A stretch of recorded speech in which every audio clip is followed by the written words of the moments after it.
third week. Charles was so good today, the teacher gave him an apple. What? I said. My husband added warily, You mean Charles?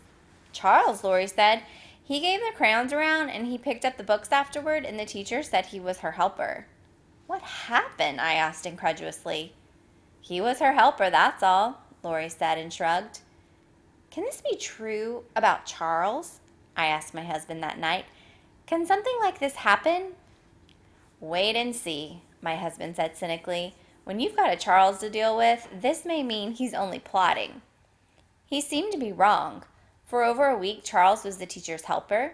Each day he handed things out and he picked things up, and no one had to stay after school. The PTA meeting's next week again, I told my husband one evening. I'm going to find Charles's mother there.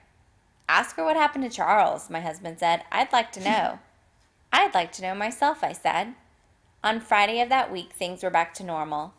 You know what Charles did today? Lori demanded at the lunch table, in a voice slightly awed. He told a little girl to say a word, and she said it, and the teacher washed her mouth out with soap, and Charles laughed. What word? His father asked unwisely, and Lori said, I'll have to whisper it to you. It's so bad. He got down off his chair and went around to his father. His father bent his head down, and Lori whispered joyfully. His father's eyes widened.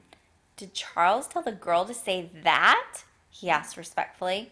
She said it twice, Lori said. Charles told her to say it twice. What happened to Charles? My husband asked. Nothing, Lori said. He was passing out the crayons.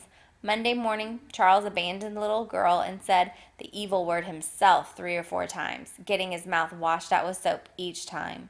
He also threw chalk.